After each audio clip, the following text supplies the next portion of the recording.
हरे Krishna friends. हरे Krishna friends. तो जो stock था ना, मैं एक बार आपको जो स्टॉक के बारे में बता रही थी कि वो लोग जॉब प्रोवाइड कराते हैं। तो जो स्टॉक पे उन्होंने ना मेरे पास मैसेज किया। अब मैं स्क्रीनशॉट लगाऊंगी, उस मैसेज को देखना आप। उसमें ना उन्होंने मतलब लोगों ने जो भी उनका कोर्स ज्वाइन किया होगा या उन्होंने खुद से वो प्रोफाइल बनाई होगी कि हम लोगों का एक्सपीरियंस बहुत अच्छा रहा, बहुत अच्छा रहा, हमारे टीचर बहुत अच्छा पढ़ाते हैं। तो ऐसे करके उन्होंने शेयर किया हुआ था और 5,000 बोल के 2,500 रुपये ले रहे थे। तो मेरे मन में यही आया, मैंने कहा कहीं पर भी मैं जॉब करूँगी तो मैं पैसे नहीं दूंगी। फिर मैंने उनको बोला कि जो आप सैलरी जो आप रिप्लेसमेंट करवाओगे ना, जो आपके कोर्स करने के बाद हमारी जॉब मेरी जॉब लगेगी, उसमें से आप 2,500 रुपये काट लेना। तो फिर वो बोल रही है ऐसा नहीं होता है, वो भी मैं लगाऊंगी छोटा सा। मतलब मुझे समझ में नहीं आता है इतना बड़ा, मतलब मेरा फेवरेट है वो। ये सब होने के बाद भी ऐसा नहीं है मैंने जो स्टॉक देखना छोड़ दिया, जो स्टॉक देखना छोड़ा नहीं है। पर मुझे समझ में नहीं आ रहा है कि अगर वो श्योर हैं कि ये जो स्टॉक है और हम लोगों की जॉब लगाते हैं, तो क्या वो मतलब वो सैलरी में से नहीं पैसे काट सकते हैं? वो क्यों ऐसे पैसे बनाना चाह रहे हैं 2,500 रुपये? मेरे को बिल्कुल समझ में नहीं आया। और मेरे अगर ब्लॉग फेमस होता ना तो ये मैसेज बहुत लोगों तक जाता, क्योंकि मेरे ब्लॉग फेमस नहीं है तो इसलिए ये मैसेज बहुत लोग तक जाएगा नहीं। पर अगर एक भी देखता है तो मैं यही बोलूंगी कि भैया अगर आप कमाने निकली हो तो पैसा मत देना, पैसा दे के फिर फंसता ही है इंसान। और 2,500 रुपये बहुत बड़ी बात है इस टाइम मेरे लिए। और किसी के पास बहुत सारा पैसा भी होगा तो 2,500 रुपये क्यों लगाए भाई? जब अगर आपके पास टैलेंट है तो आप कमाने निकले हो, पैसे क्यों देने निकलोगे? तो फिलहाल ये मेरे किचन की हालत, बात भी करती रहती हूँ और काम भी करती रहती हूँ। मेरे को जब भी दाल चावल बनाने होते हैं ना तो मैं दाल ही ऐसे पहले भिगो के रख देती हूँ, पता नहीं मेरी आदत ही है। मैं कम से कम 1 मिनट, इसको मुझे बड़ा करना पड़ेगा। मैं कम से कम 3-4 घंटे भिगोने के बाद ही दाल वाल बनाती हूँ। उससे पहले बिना भिगोए मैंने कभी नहीं बनाई होगी, कभी भी नहीं।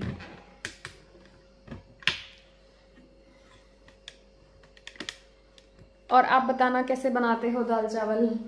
मेरे पहले रेगुलर व्लॉग आते थे ना, फिर मैंने 40 पता नहीं 45 पता नहीं 50-60 रेगुलर व्लॉग डालने के बाद डेली मैंने खत्म कर दिया। और उस दिन से मैंने देखा मेरे व्यूज भी डाउन चले गए। मैं अब डेली व्लॉग डालूंगी।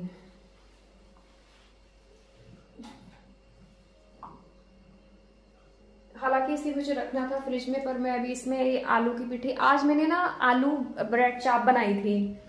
तो उसमें ना मैंने कल पहली बार टमाटो केचप बनाया। और कोई चीज कितनी ही आसान हो ना, चाहे उसमें 2 इंग्रेडिएंट डलते हो, लेकिन जब आप बनाओगे ना आपको तभी पता पड़ेगा कि वो कैसे बनता है। तो मैंने उसमें चुकंदर डाल दिया थोड़ा सा कलर के लिए, थोड़ा सा क्या वो ज्यादा ही हो गया।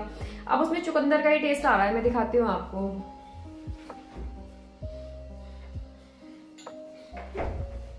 ये आ रहा है बिल्कुल।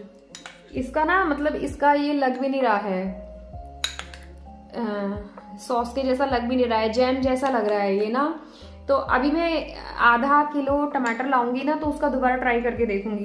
पर वैसे मुझे तो टेस्टी लग रहा है क्योंकि इसके अंदर चुकंदर टमाटर वगैरह है, तो सही है मेरे लिए, मैं खा लूंगी।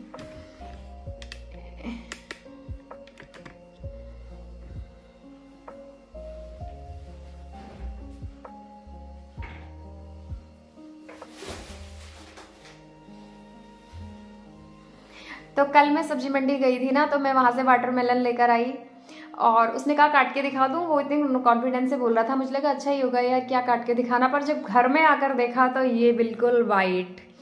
अब मैं सोच रही हूँ मुझे किसी काम से जाना है उसको दिखाऊं, पर मैं सोच रही हूँ सब्जी वाले भी बनाते थोड़ी हैं घर पर, इनको क्या पता है कैसा आया कैसा नहीं आया।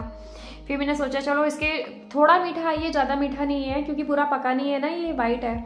तो मैं इसके छोटे छोटे पीस करके गौ माता को खिला दूंगी। और साफ़ ही है ये। और जो रोड पर इधर उधर रेता वगैरह पता नहीं क्या खाती हैं, तो पेट भी भर जाएगा उनका। बाकी आगे से ये सीख मिल गई है, कोई कितना ही कॉन्फिडेंट होकर बोले पर उन्हें यही बोलो कि नहीं भैया काट कर दिखाओ।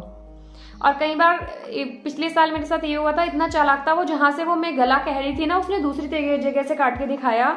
और जब मैं घर पर आई तो अंदर से वो आधा बिल्कुल गला था। तो लेने के बाद ही लगातार चीजें खरीदते रहो ना, खुद ही एक्सपीरियंस मिल जाता है कि कौन सी चीज अच्छी है कौन सी नहीं है।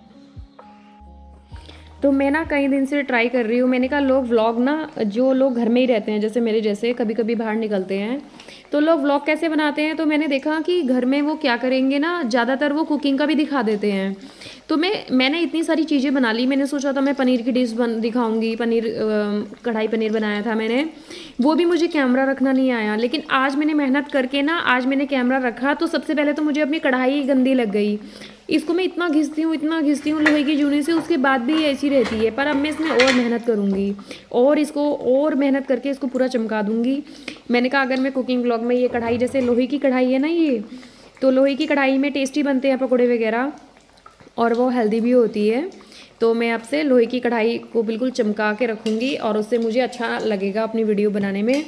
और मुझे ये कैमरा रखना आया नहीं है क्योंकि मैंने फ़र्स्ट टाइम वीडियो बनाई है ना ये, तो अब कैमरा रखना भी मैं धीरे धीरे सीख लूँगी कि कैसे कैमरा कहाँ रखना है, कैसे साफ़ आएगा। तो ब्रेड को दोनों ओर से उससे ना गिलास से काट कर उसके बीच में मैंने जो वो पहले दिखाई थी ना सॉस, वो मैंने किसी किसी में लगाई है, वो लगा के और हरे धनिया की चटनी लगा के एक तरफ से, बीच में आलू की पिट्ठी डाल के इसको बेसन की घोल में डिप करके ये आलू ब्रेड चाप बन गया। और ये मैंने ऐना को भी दिया, सिद्धार्थ को भी दिया, और आज दोनों के टिफ़िन में, सिद्धार्थ के टिफ़िन में तो 2 दिए हैं और ऐना के टिफ़िन में 1 दिया है। अब पता नहीं वो मैडम के डर से शायद खा तो लेगी, पर घर में आधा ही खा कर गई है वो। और मेरा ना कढ़ाई का तेल थोड़ा कम गर्म था, इसमें तेज़ गर्म चाहिए होता है, इसलिए भी मुझे इसको पकाने में ना काफ़ी टाइम लग गया। और जब मैंने दूसरा बैच फ्राई करा तो उसमें तेल मेरा अच्छा गर्म था। और यहाँ पर मैं जहाँ से दूध ला रही हूँ ना, वहाँ का दूध इतना गाढ़ा है कि मेरे को पानी डाल के दही में जमाना पड़ता है, वरना उसमें ना एक लेस सी खिंच जाती है, जैसे लार नहीं होती उस टाइप की लेस खिंच जाती है उसमें। तो जब से पानी डाल के दही जमा रही हूँ तो दही थोड़ी हल्की जम रही है, तो वो अच्छी लग रही है। और इसीलिए मेरा घी ज़्यादा निकल रहा है। तो अब ज़्यादातर चीज़ें मैं, जैसे पराठे पूरे, अब मैं घी में ही बनाने लग गई हूँ। तो ये ब्लॉग को मैं यही ख़त्म कर रही हूँ। अब कल मिलते हैं, बाय।